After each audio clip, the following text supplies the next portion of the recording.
Foi entregue como castigo uma nobre obesa condenada pelo próprio pai e colocada nas mãos de um escravo. Ninguém imaginava o que aconteceria depois, porque esse escravo, que todos acreditavam incapaz de sentir, a amou como ninguém jamais havia feito. Conte-nos de onde você nos escuta e prepare-se, porque esta história vai te sacudir por completo. Ano 1725, North Las Vegas, na zona mais pobre e esquecida da localidade, era um lugar onde o pós se misturava com o suor daqueles que sobreviviam dia após dia. Mas o que ali aconteceu naquela tarde não teve a ver com a miséria de suas ruas, mas sim com a crueldade de um pai e a queda pública de uma filha. A cena começou com um toque seco de sino. Todos os presentes na fazenda de Dom Alonso de Carrillo sabiam que algo extraordinário estava prestes a ocorrer. No meio do pátio, rodeada de nobres curiosos e criados expectantes, encontrava-se Beatriz, a primogênita, uma jovem de corpo volumoso, rosto redondo e olhos escuros, cuja altivez fora durante anos motivo de tensões em sua família. Beatriz não era dócil, não era silenciosa e, sobretudo, não obedecia cegamente às ordens de seu pai. Dom Alonso, um homem de barba rígida e olhar gélido, ergueu a voz diante de todos. Minha filha zombou da minha autoridade, desafiou minha palavra e manchou o sobrenome Carrillo. Hoje aprenderá qual é o seu verdadeiro lugar. O murmúrio cresceu, como um enche. Beatriz, em pé diante do pai, respirava com dificuldade, mas não chorava. Mantinha o queixo erguido, embora o peso dos olhares a esmagasse. Seu vestido verde, com bordados dourados, se sujava de terra a cada passo que recuava. E, então ele apareceu. Julian, um escravo de pele escura, torso forte e olhar insondável. Passara anos carregando sacos, suportando chicotes, sobrevivendo em silêncio. Suas correntes tiltavam enquanto dois guardas o arrastavam até o centro do pátio. O anúncio foi brutal. Beatriz seria entregue a Julian como castigo, não como esposa, não como serva, mas como um lembrete vivo de que ninguém podia desafiar o patriarca. Os nobres soltaram risadinhas contidas. As donzelas tapavam a boca para não gritar. Alguns criados olhavam para o chão, incapazes de suportar a humilhação. Beatriz, em contrapartida, cravou os olhos em Julian. Esperava desprezo, esperava zombaria, mas o que encontrou foi algo que a desconcertou: respeito. Julian não baixou a cabeça diante dela, tampouco a desafiou, apenas sustentou o olhar com uma calma inesperada, como se, em meio àquela farsa, Cruel tivesse descoberto algo que ninguém mais via. Esse cruzar de olhares foi um golpe silencioso que rompeu a cena. Beatriz tremia por dentro, não pela humilhação, mas pela estranha sensação de que aquele homem acorrentado não havia como um castigo, mas como uma pessoa. O sol escondia lentamente quando Dona Alonso encerrou o ato com palavras cortantes. A partir de hoje, o destino dela está atado ao de um escravo. As risadas e murmúrios continuaram, mas no ar ficou suspensa uma tensão impossível de ignorar. A nobre castigada e o escravo marcado acabavam de iniciar um vínculo que ninguém podia prever, porque o que havia nascido como humilhação estava prestes a se transformar em algo muito mais perigoso, um amor capaz de desafiar o sangue, o poder e o próprio destino. A tarde terminou com o eco das risadas cruéis e o peso das palavras de Dom Alonso gravadas no ar. Para Beatriz, a humilhação não se apagou ao pôr do sol, apenas começava. Conduziram-na a um pequeno aposento de pedra úmido e escuro, muito mais próximo dos quartos dos criados do que do amplo dormitório que ocupara durante toda a vida. O cheiro de terra molhada e madeira velha impregnava o lugar. Não havia tapeçarias, nem janelas amplas, nem candelabros de ouro. Apenas um catre com lençóis ásperos e uma mesa com um jarro de água. Ali estava esperando a Julian, o escravo, ao qual agora haviam entregado o seu destino. Ele não falou ao vê-la entrar. Sua presença era imponente mesmo no silêncio. Seu torso, marcado por cicatrizes, inclinava-se para a chama de uma vela que mal iluminava o quarto. Beatriz ficou de pé, respirando agitadamente, com a dignidade em pedaços, mas com a testa erguida. "Não me olhes!" cuspiu com a voz carregada de raiva contida. Julian levantou o olhar.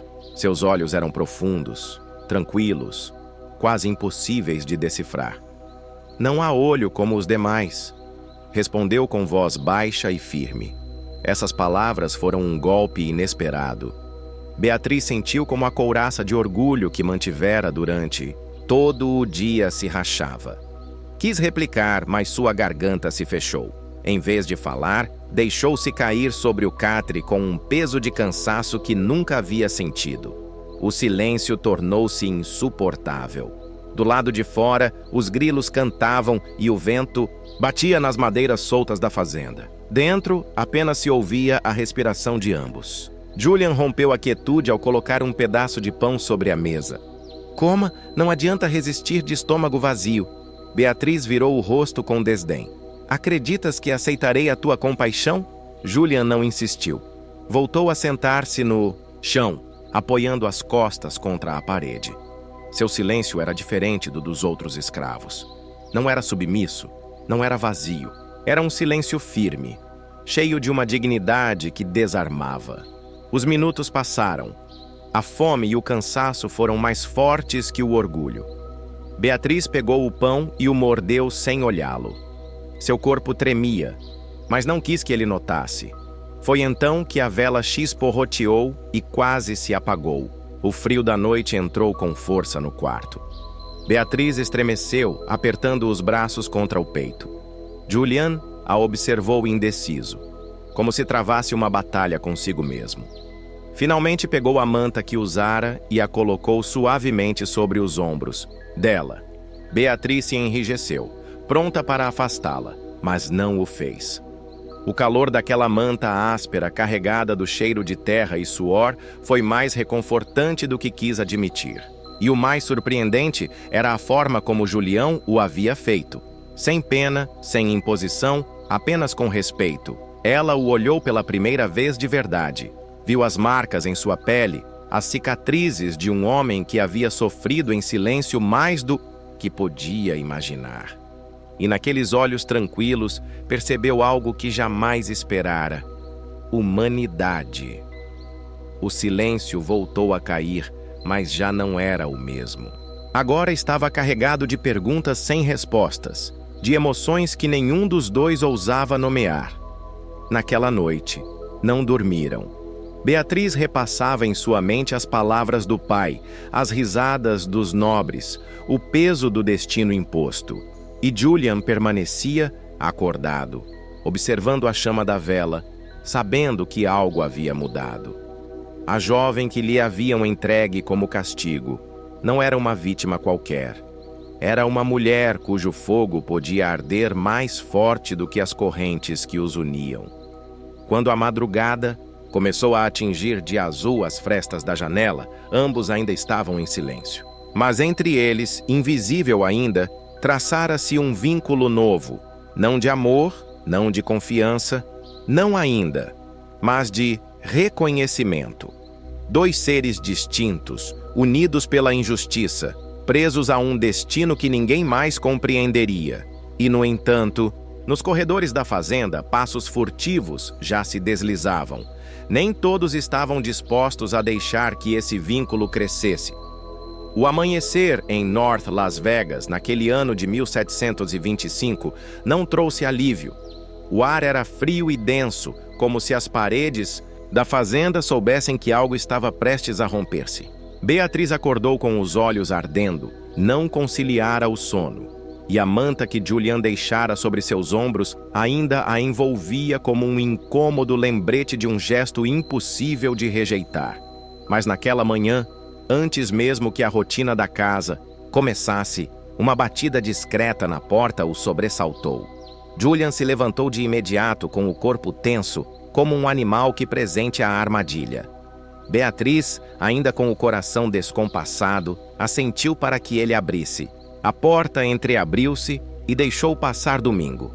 Um criado mais velho da família Carrillo, de rosto magro e olhar apagado, sempre fora uma sombra na casa. Um homem que servia sem falar muito, mas naquele instante trazia nos olhos um fogo estranho, mistura de medo e determinação.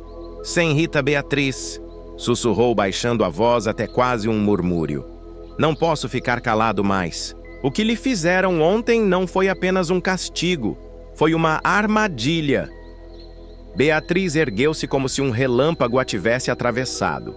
Julian deu um passo à frente, colocando-se entre ela e o criado desconfiado. Domingo levantou as mãos, suplicando. Calma. Não estou aqui para delatá-los. Estou aqui porque viu que não devia ver. Beatriz apertou os punhos. Sua voz saiu firme, embora tremesse por dentro. Fale. Domingo olhou para Julian, depois para Beatriz e baixou ainda mais a voz. Seu pai não queria apenas humilhá-la, senhorita. Ou não somente isso, ele queria tirá-la do caminho. A senhora era um obstáculo. Beatriz franziu o senho, incrédula. Um obstáculo para quê? Domingo respirou fundo, como quem carrega um segredo por demasiado tempo. Para que Catalina, sua tia, controlasse a herança, o quarto ficou gelado. A tia Catalina, sempre vestida de negro, sempre rondando como um corvo, fora a cúmplice silenciosa naquele castigo. Beatriz compreendeu de repente. Não havia sido uma simples humilhação pública, havia sido um movimento calculado para apagá-la do linhagem. Julian deu um passo em direção a Domingo com os olhos afiados. E como sabes disso? Domingo baixou o olhar com os lábios tensos. Porque eu ouvi a conversa na noite anterior à entrega. Catalina disse a Dona Alonso que a senhora não devia ser vista como uma herdeira digna, que devia ser despojada de todo o respeito. E ele aceitou. O coração de Beatriz batia como um tambor. Todo o seu orgulho, toda a sua rebeldia haviam sido convertidos em desculpa para condená-la. Não por sua desobediência, mas por um plano muito mais sombrio.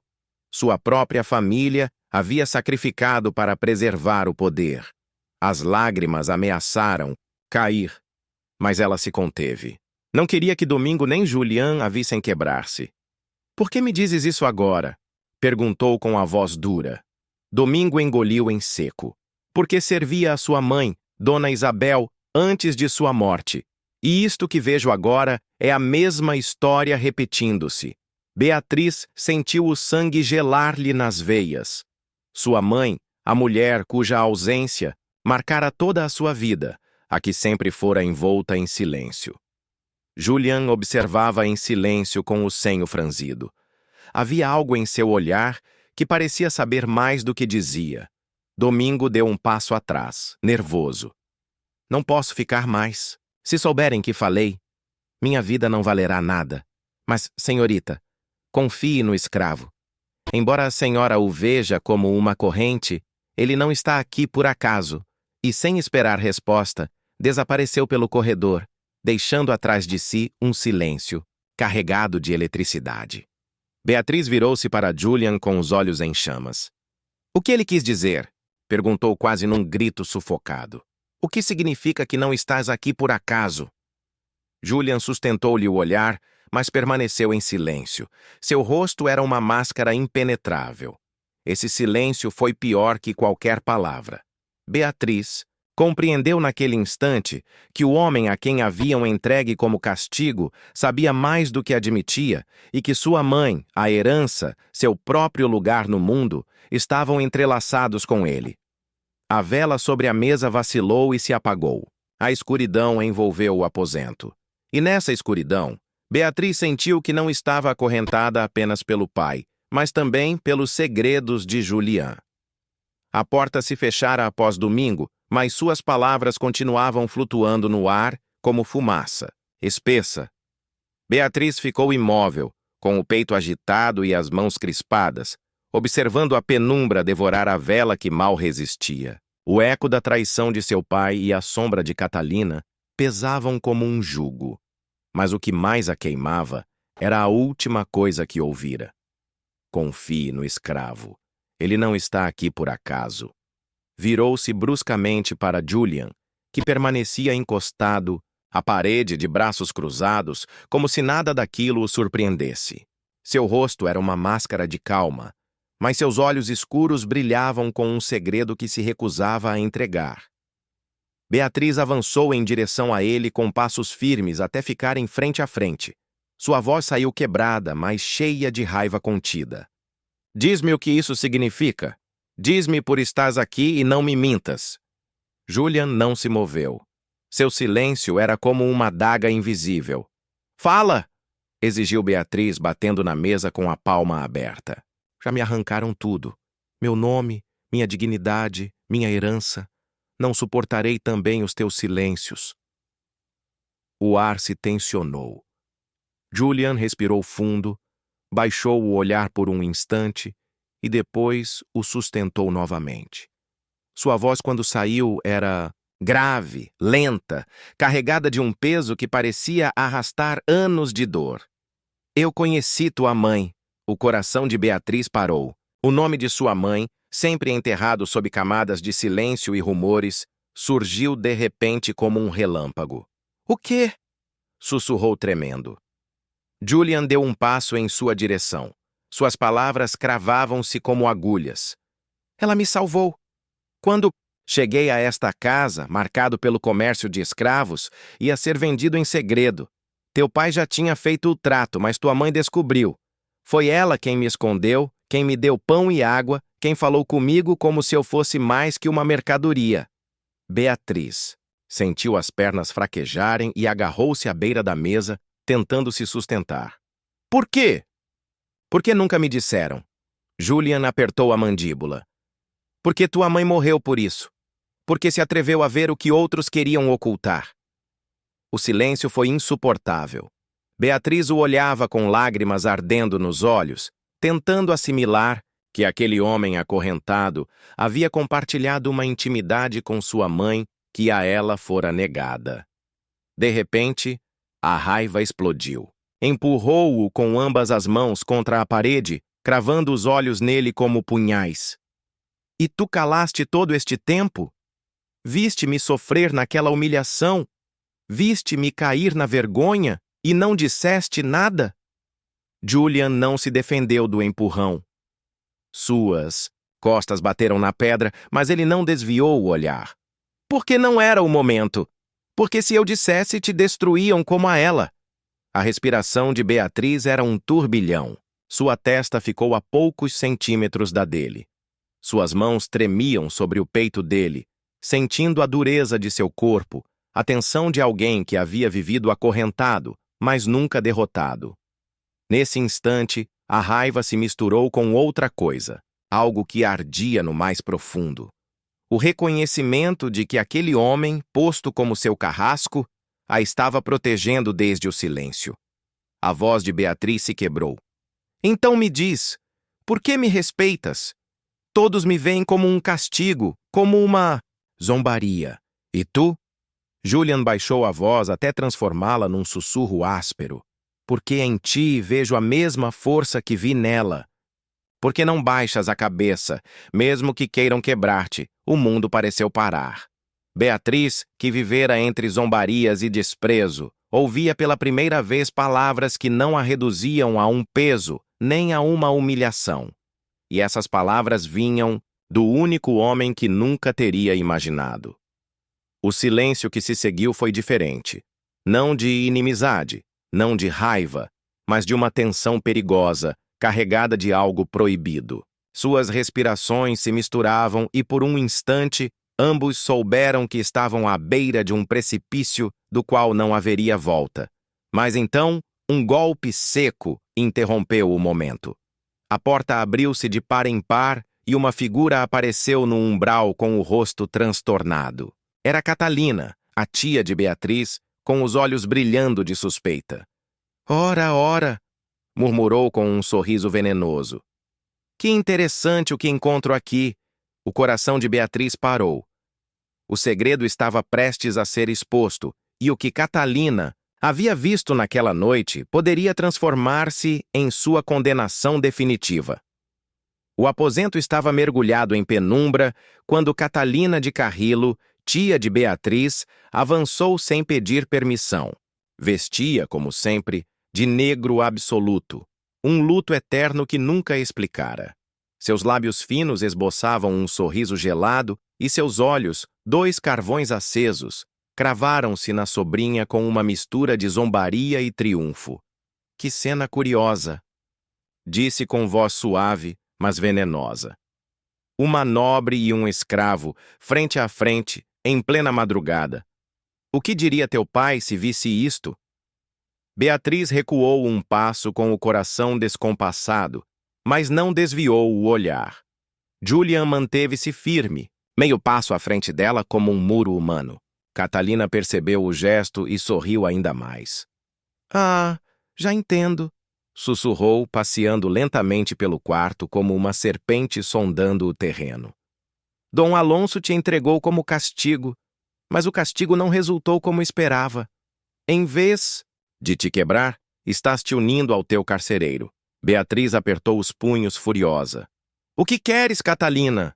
A mulher deteve-se diante da mesa, observando o jarro de água e o pedaço de pão como se fossem provas de um crime. Não venho pedir, sobrinha, venho advertir. Tua mãe também acreditou que podia confiar naqueles que estavam sob as correntes desta casa. E olha como terminou. O ar tornou-se pesado, quase irrespirável. Julian enrijeceu os ombros. Beatriz, com a garganta seca, ousou perguntar o que a atormentava há anos. O que fizeste à minha mãe?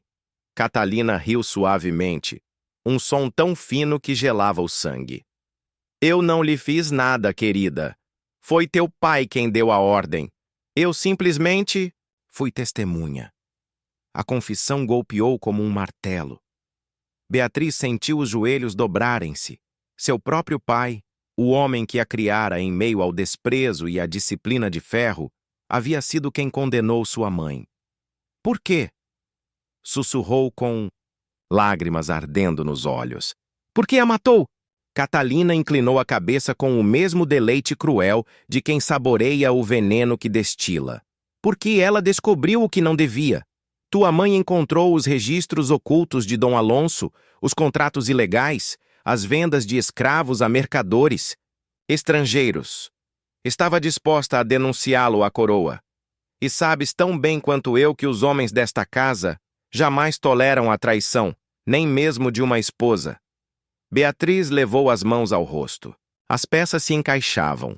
O silêncio em torno da morte de sua mãe, os olhares esquivos, as histórias mal contadas. Tudo havia sido um encobrimento. Catalina deu alguns passos em sua direção, inclinando-se para falar quase ao ouvido. E agora és tu, sobrinha, quem ameaça esse legado. Rebelde, teimosa, incapaz de calar. Por isso, teu pai te entregou como castigo, para que ficasses marcada, desprezada, anulada. Uma mulher quebrada nunca poderá reclamar nada. O silêncio foi cortado, por Julian, cuja voz saiu grave e profunda. Ela não está quebrada. Ano de 1725. North Las Vegas. A lua vermelha parecia rasgar o céu em silêncio, derramando sua luz sobre becos de terra batida e casas de madeira carcomida. A multidão se amontoava, ansiosa por espetáculo, embriagada pelo cheiro de suor, de medo e de vingança. No centro, a nobre, filha de sangue real, agora reduzida a castigo vivo. Sua respiração era curta. O coração pulsava como se tentasse romper as amarras invisíveis da humilhação. Os olhos dela, porém, não se curvavam. Eles ardiam com uma força que ninguém esperava encontrar em alguém condenado pela própria família. Diante dela, o escravo. Homem sem nome, sem voz, moldado a ferro e corrente. Os ombros largos carregavam cicatrizes, não só na pele, mas na alma. Diziam que ele era incapaz de sentir, incapaz de amar, incapaz de ser mais que um corpo de serviço. Mas quando seus olhos se encontraram com os dela, algo quebrou no ar. Um silêncio mais profundo que o da noite caiu sobre todos. Era como se o destino tivesse prendido a respiração. Então veio a sentença. A voz do pai, fria, cortante, implacável. Ela é tua. Faz dela o que quiser. Já não é mais minha filha. Um sopro coletivo percorreu a multidão. Nobres ergueram sobrancelhas em desdém. Camponeses cochicharam entre si. E naquele instante, os dois, a filha renegada e o escravo sem rosto, foram atirados a um futuro que ninguém ousava imaginar. A multidão se dispersava lentamente, satisfeita com a punição. Para muitos, aquela filha renegada deixara de existir no instante em que o pai a entregara. Mas para o escravo, ela passava a nascer ali, não como uma senhora, mas como um fardo imposto. Ele a tomou pelo braço, não com brutalidade, como esperavam, mas também não com doçura. Foi um gesto firme, calculado, como quem carrega algo que ainda não sabe se é veneno ou remédio. A nobre sentiu o toque. Pela primeira vez alguém a segurava não como troféu, nem como vergonha, mas como se fosse simplesmente humana. E essa percepção a abalou mais do que os gritos de condenação. Foram levados até uma cabana afastada, quase engolida pelo deserto. As paredes de barro rachado e o telhado de palha mal seguravam o frio da noite. Ali não havia títulos, não havia coroas, não havia poder. Somente ela, somente ele. E um silêncio tão espesso que parecia respirar junto com eles. A nobre não falou. Seu orgulho ainda queimava como ferro em brasa. Mas os olhos, pesados de lágrimas contidas, revelavam algo que palavras jamais poderiam dizer. O escravo, por sua vez, apenas a observava. Não como dono, não como carrasco, mas como alguém que, pela primeira vez, via na fragilidade de outro, ser um espelho da própria alma. Naquela noite, nada aconteceu além disso. Dois corpos no mesmo espaço, duas vidas quebradas pela mesma mão cruel, respirando o mesmo ar carregado de destino. Mas no fundo, algo silencioso começava a nascer, algo que ninguém poderia prever. A noite parecia não ter fim. O vento rugia do lado de fora, levantando redemoinhos de areia que batiam contra as paredes frágeis da cabana, como se quisesse derrubá-la. Lá dentro, o tempo se arrastava lento, pesado, quase cruel.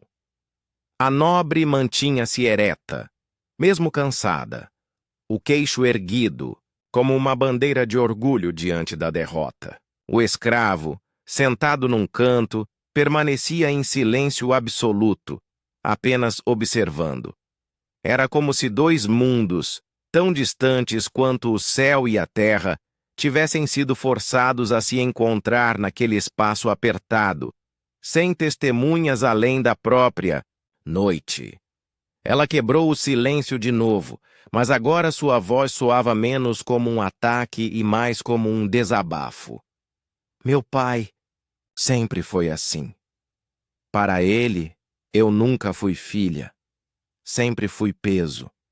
Um erro a ser escondido. As palavras saíram com esforço, como se cada sílaba fosse uma ferida aberta. Seus olhos, antes firmes, começaram a tremer. O escravo a olhou demoradamente. Não havia piedade em seu rosto, havia compreensão. E quando falou, sua voz veio grave, pausada, com a força de quem raramente usa palavras. E eu nunca fui homem. Sempre fui ferramenta. Mãos para carregar, costas para apanhar. Sem nome, sem história. O silêncio que seguiu foi mais eloquente do que qualquer conversa. Pela primeira vez, ambos se viam não como inimigos impostos pelo destino, mas como reflexos um do outro, Dois seres quebrados, reduzidos a nada pelo poder de outros. A nobre abaixou os olhos. Uma lágrima solitária escorreu, brilhando sob a luz fraca da lamparina. Ela a limpou com rapidez, como se tivesse medo de que ele a notasse. Mas ele viu. E não disse nada. Apenas desviou o olhar, respeitando a dignidade dela. Horas se passaram. Do lado de fora, os sons da vila ainda ecoavam. Risos de embriaguez, cochichos maldosos, passos apressados. Todos comentavam o destino da filha renegada e do escravo sem nome, acreditando que dali nasceria apenas tragédia. E talvez fosse verdade. Mas havia algo que nenhum deles conseguia prever. O silêncio daquela cabana não era vazio. Era o início de algo profundo, inesperado, indomável. Quando a madrugada finalmente cedeu lugar ao primeiro sopro de aurora, a luz fraca atravessou as frestas e desenhou no chão uma linha tênue de esperança. A nobre, ainda sentada, respirou fundo. O escravo, de pé novamente, ajeitou a madeira da porta, como se quisesse proteger aquele espaço frágil de tudo o que havia lá fora. Seus olhares se cruzaram outra vez. E dessa vez não havia fogo, não havia desafio, não havia orgulho. Havia um pacto silencioso, invisível, mas inquebrável. Naquele instante, ambos compreenderam. Não eram mais apenas vítima e carrasco, condenada e dono. Eram aliados, e juntos, sem saber, acabavam de dar o primeiro passo para desafiar um destino que parecia escrito em pedra. O sol nasceu pesado naquele dia, trazendo mais calor do que luz. O deserto, impiedoso, parecia querer engolir tudo ao redor. Na vila, as pessoas despertavam com olhares curiosos, ansiosas para ver o que aconteceria com a filha renegada e o escravo sem nome. Muitos acreditavam que ela não resistiria mais do que alguns dias. Para eles, aquilo não era punição, era sentença de morte. Mas dentro da cabana, a vida começava a ganhar uma nova forma. O escravo saiu cedo, retornando horas depois com um pequeno feixe de lenha e alguns restos de comida. Não havia fartura, mas havia esforço. Colocou tudo diante dela sem dizer uma palavra. A nobre olhou para os pedaços de pão duro e para a água turva trazida em um jarro de barro. Por um instante, sentiu o impulso de rejeitar. Mas a fome queimava e a dignidade cedia. Ela pegou o pão, partiu ao meio e, em silêncio, ofereceu a outra metade a ele. O gesto foi simples, mas pesado como um juramento. Ele aceitou. Não como servo, não como mendigo, mas como igual. Comeram juntos, em silêncio, dividindo pela primeira vez algo que não era dor, mas sobrevivência. Os dias seguintes foram marcados por pequenas mudanças. Ela, acostumada ao luxo, aprendeu a acender o fogo com mãos trêmulas. Ele, acostumado a viver em silêncio, começou a falar pouco a pouco, contando fragmentos de sua vida arrancada pelos senhores. Eram histórias de chicote, de correntes, de noites frias passadas em estábulos, histórias que, estranhamente, não geravam pena nela, mas respeito. À noite, quando a vila mergulhava em cochichos maldosos, a cabana parecia respirar diferente. O espaço, antes prisão, tornara-se abrigo.